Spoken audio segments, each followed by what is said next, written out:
This is a talk I gave back in 2019 at an AMPA conference as an alternative natural philosophy group dealing with alternative science.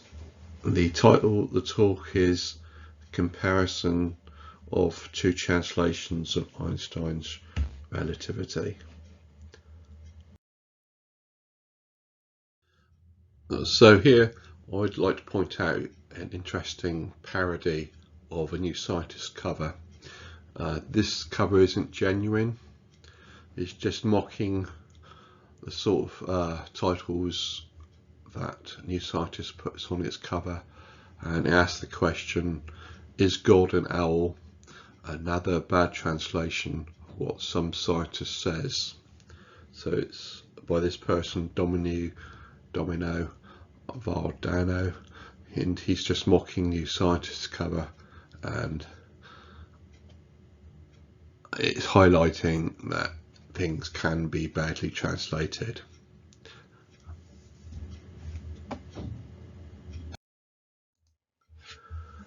Now, my talk was about covering these points. Point 1, Einstein has been mistranslated, and point 2, correct translation is a different theory to the mistranslation. Point 3, the mistranslation is disguised that Einstein was dealing with Boscovich's theory, and so the correct translation of Einstein's theory is it's supposed to be about Boscovich's theory. This is a continuation of my investigation of Einstein's work as to whether it has been properly translated. That was dealt with in earlier talks, such as in 2018. The usual translation of Einstein's 1905 paper on special relativity, I've been informed by a theorist at Manchester University, was done by translators who had no knowledge of physics, and hence I deem was done incompetently. I now have a better translation by a physicist, which I compare with the usual translation.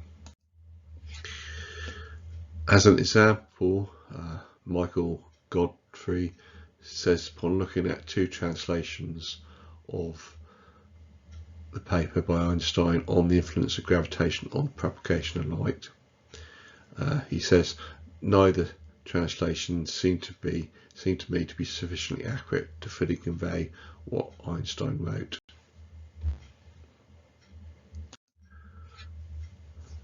This is the title of Einstein's paper in 1905 in German, Zur Elektronik, so forth, and it translates as on the electrodynamics of moving bodies. And the usual translation is by Perrett and Jeffrey, and I would denote that by OEM, standing for on the electrodynamics of moving bodies, and the other translation by AF Kafler, I would denote AFK.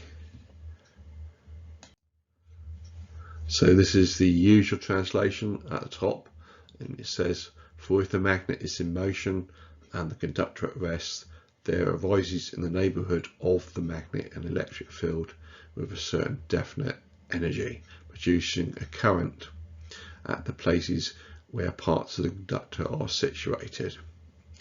Now the AFK translation has things a bit slightly differently, and I've highlighted one of the main difference, and it's talking about energy density.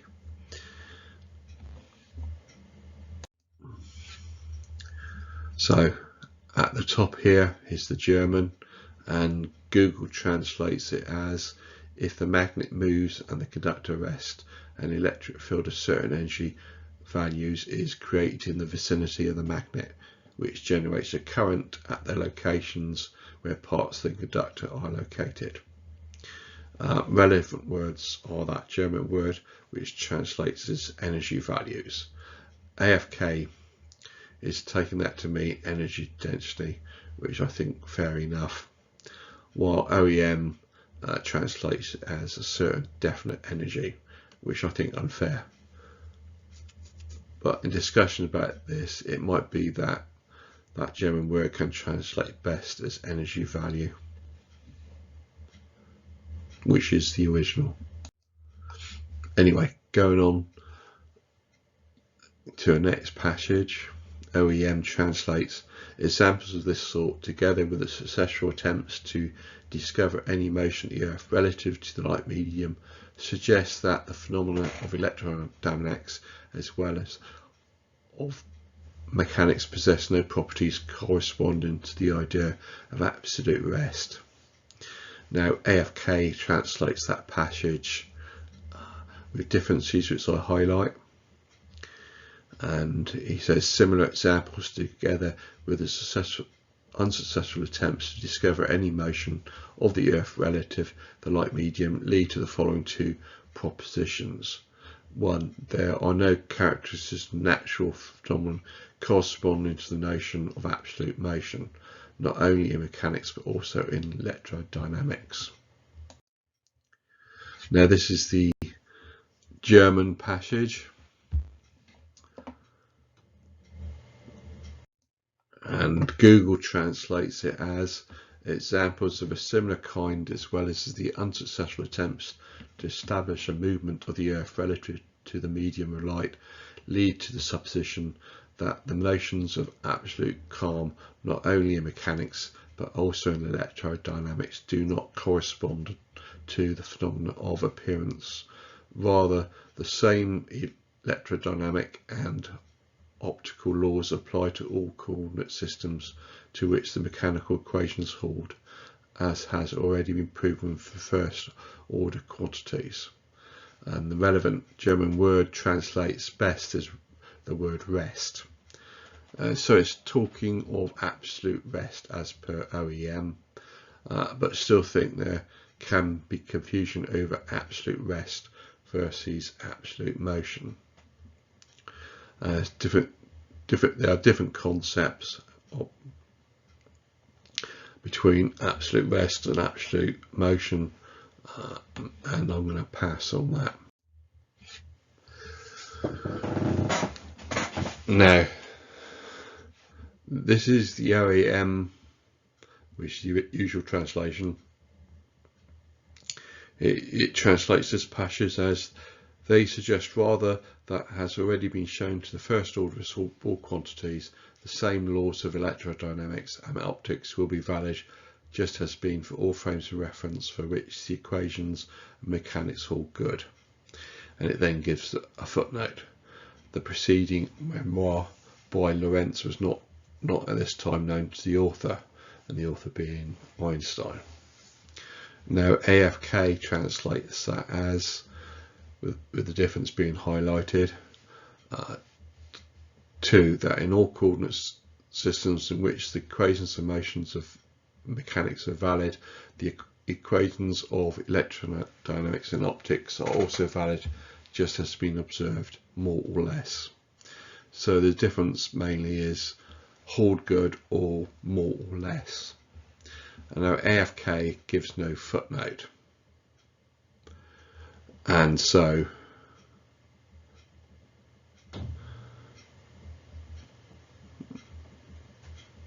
there is with no footnote, and the relevant German word translates as first order, and the other German word translates as proven. There's no maths indicating what is meant by first order. I think fair enough that footnote added by the translator, and it's not in the original German, and must have gone by what Einstein said to the translator, but no mention of that has happened. The usual translation says, we will raise this conjecture, the purport of which will henceforth be called the principle of relativity, to the status of postulate, and also introduce another postulate which is only apparently irreconcilable with the former, namely that light is always propagated in empty space with a definite velocity c, which is independent of the state of motion of the emitting body. Now A of k differences are highlighted. It says suppositions instead of conjecture, and it says particular instead of definite. And he talks about a source and a hypothetical input for a new theory. And I've added a note here myself that the letter V was being used, not C, and so I've amended it for C, i.e. in the original German the letter V was being used and not C, which you're more familiar with now. This is the original German at the top, and that translates as let us presuppose this conjecture, the content of which will be referred to below as the principle of relativity, and moreover introduce the only apparently incompatible assumption that the light in empty space always propagates with a certain velocity v, independent of the state of motion of the emitting body. And relevant German word translation has options of being guess, supposition, conjecture, etc. Now, the usual translation of Einstein at the top here is saying the introduction of a luminescence ether will prove to be superfluous inasmuch as the view here to be developed will not require an absolutely stationary space, provided special properties, nor assign a velocity vector to a point in the empty space in which electromagnetic processes take place. And the differences with AFK are highlighted.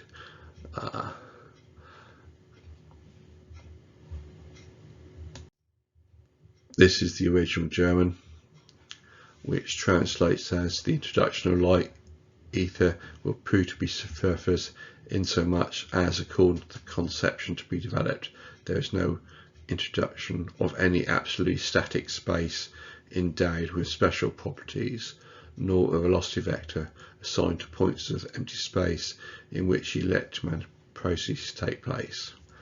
And the relevant words, German words, seem to translate as superfluous, and the other German word is prove or show. And so it's open to interpretation if using the word proven, or the weaker word than proven, which is show.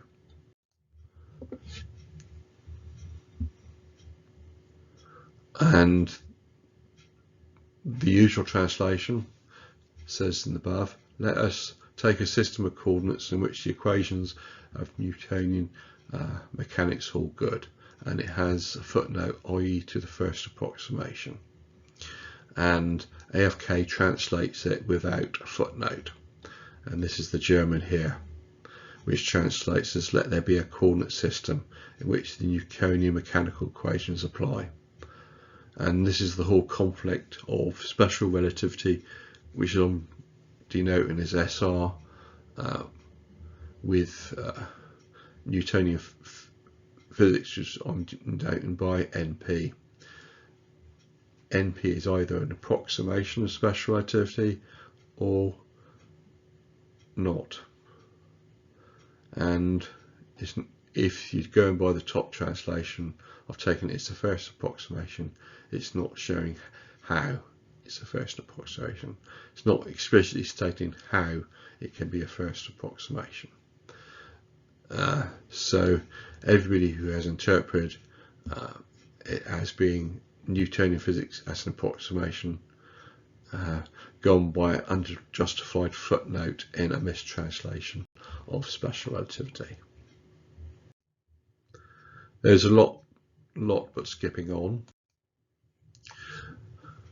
The usual translation says we have not defined a common time for A and B, for the latter cannot be defined at all unless we establish by definition that the time required by light to travel from A to B equals the time it requires to travel from B to A.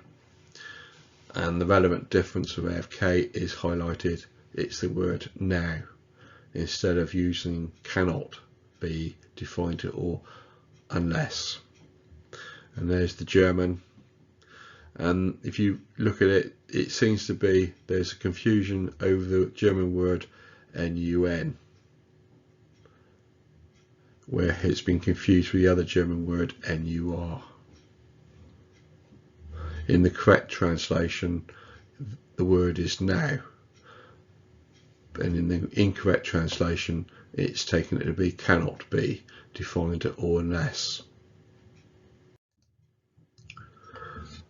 There's been quite a bit written about this problem of the German word nun being confused with the German word nur, and it's cited here in American Journal of Physics paper back in 1963.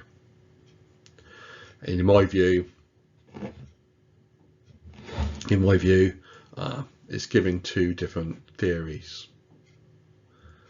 With the mistranslation, you have a different theory than it being correctly translated. So the usual translation says, in agreement with the experience, we further assume the quantity, which is that equation, to be a universal constant, the velocity of light in empty space. Whereas the AFK says, further, we take it that the quantity is universal constant, the two-way speed of light in empty space. The main differences are highlighted, and AFK interprets as a two-way speed of light, hence the square brackets. In the original German, you haven't got mention of it being two-way, and it seems reasonable to me that what is being talked about here is two-way. Now this is the German, and that translates as, we still state according to experience that the size is a universal constant, the speed of light in empty space. I think it's two different theories as to whether interpret it as two-way light speed or not. I think it should be two-way light speed, but one-way light speed is not constant. That brings it in line with Newtonian physics, and then Newtonian physics is not an approximation. So it splits into two theories. First theory is you have the two-way speed of light constant and the one-way speed of light variable, versus theory 2, which is the two-way light speed constant and the one-way light speed constant. And I say it's theory 1, where theory 2 is based upon mistranslating Einstein. Really, you should be talking about light speed in the way of two-way and one-way light speed. But unfortunately, if you go back to the original German, Einstein doesn't use those terms. It's just a later interpretation upon what he's talking about.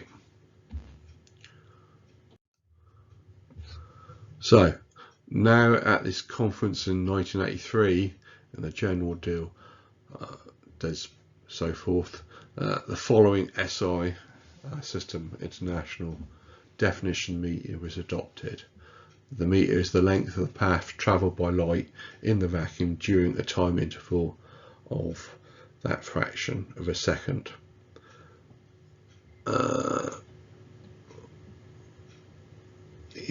And this defines the speed of light in vacuum to be exactly that number. So speed of light is now defined to be that number.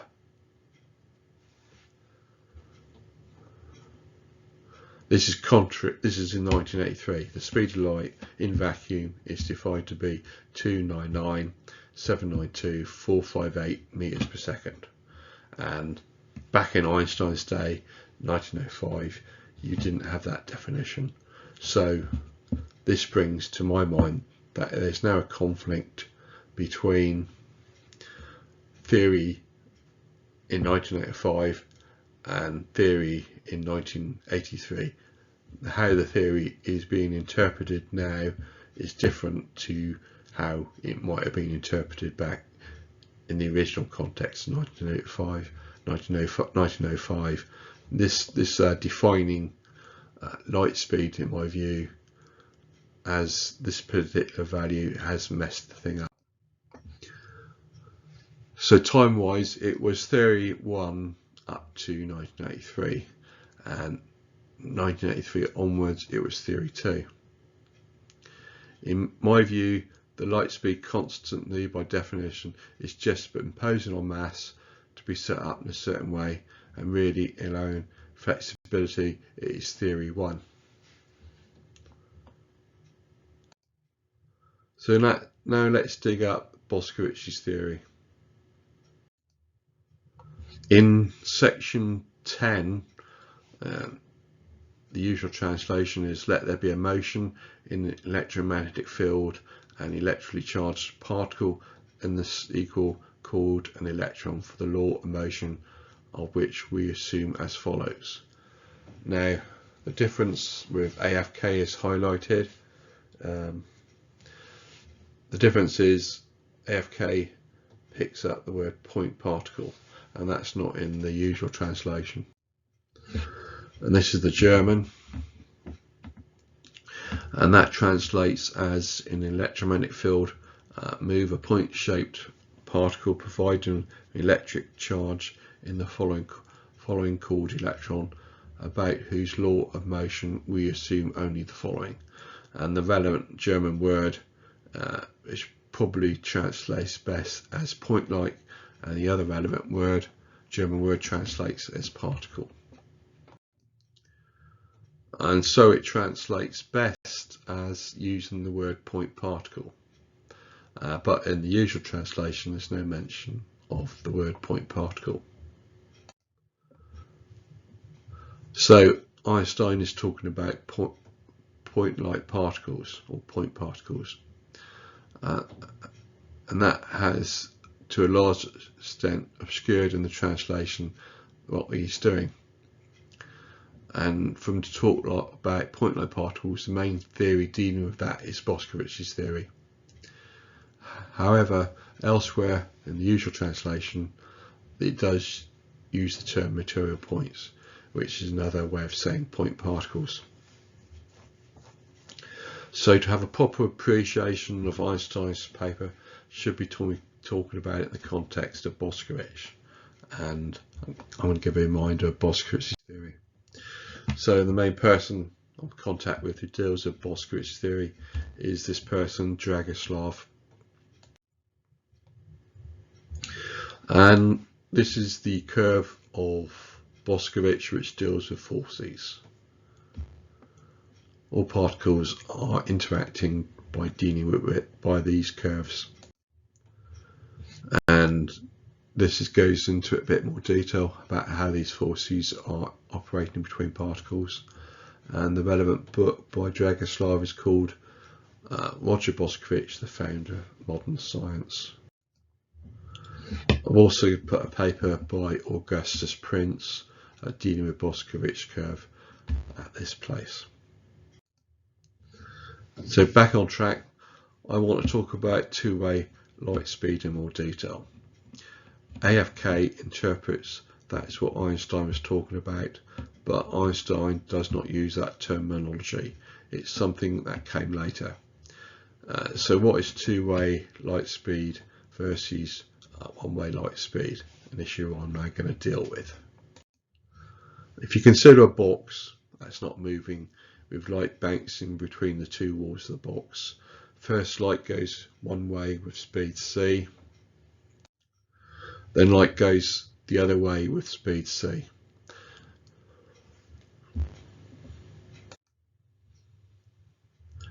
Speed back and forth, speed one way is c, speed the other way is c. If you divide that by 2, then you end up with c. C plus c divided by 2 equals c. So the two-way light speed equals c, and the one-way light speed is equals c. Now for the box moving. So with the box moving with velocity speed v, and the light goes one way with speed c, that speed one way is then c minus v.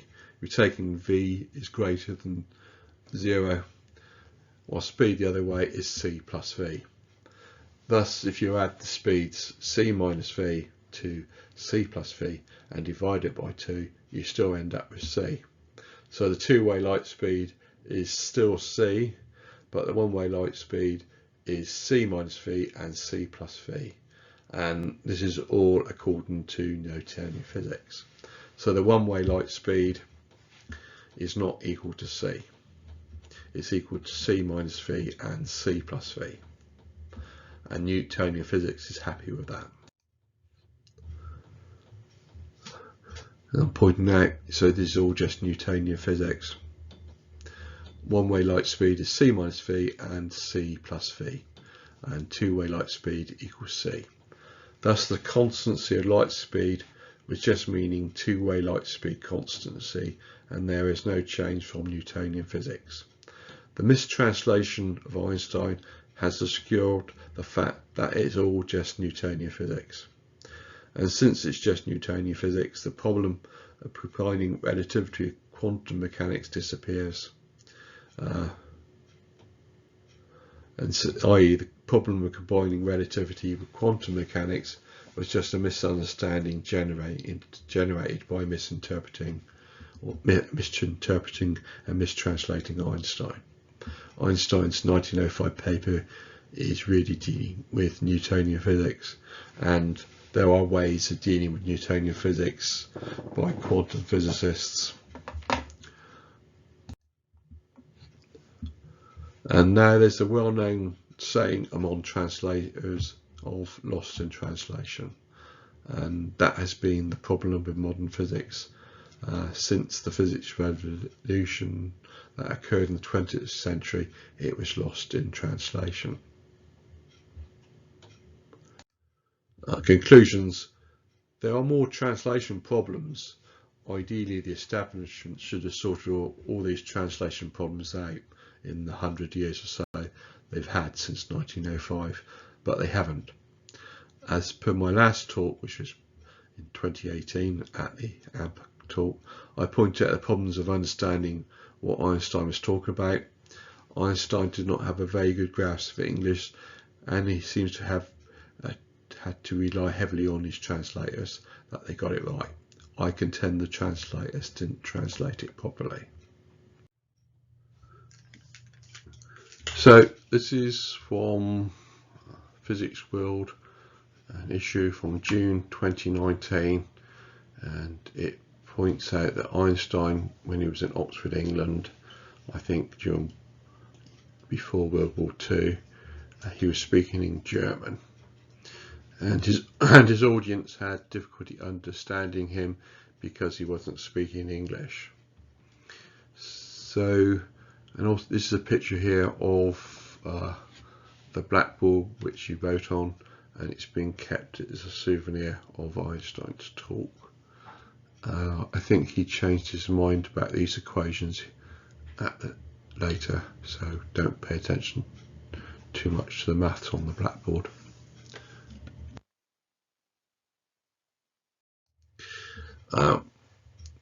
So now Wikipedia points out one of the sticky ways that Einstein's relativity gets changed. Peter Bergman did not agree with Einstein about effectively what was meant by the speed of light constancy, but left the dispute out of his 1942 book to get Einstein's endorsement. Then, after Einstein died, Bergman said something different in his 1968 book. And if I'm quoting it here, Peter Bergman did not agree with Einstein, but left the dispute out of his earlier book in 1942 to get Einstein's endorsement. After Einstein died, Bergman wrote a book in 1968 claiming that vector light velocity could change direction but not speed. And that's in Wikipedia. So this is the sticky way the people come after Einstein start trying to change things. And now Einstein's relativity is really just a continuation of Newtonian physics, which I'm denoting MP, with its mass manipulated in a strange way, and based on the point, and it's also based upon the point particle theory of Newton Boscovich. But the way that it's presented to us has distorted that perspective. So this paper by Carlo, entitled Aristotles Physics, a physicist's look, attempts to recapitulate Aristotelian physics. He says the bad reputation of Aristotelian physics is undeserved and leads to widespread ignorance. Now, in my terminology, I would talk about it saying that Newtonian physics was a development of Aristotelian physics, and there were some changes, of course, made between Aristotle's physics and Newtonian physics. And I will also say that Einstein's relativity is a development of Newtonian physics, and there's been a lot of mistakes made, such as in the translation of Einstein's paper, and that's led to a lot of misunderstandings. So really, the development of physics from its earliest realizing needs to be reassessed. There are more problems if we go into general relativity, but I will stop here. Thank you. The end.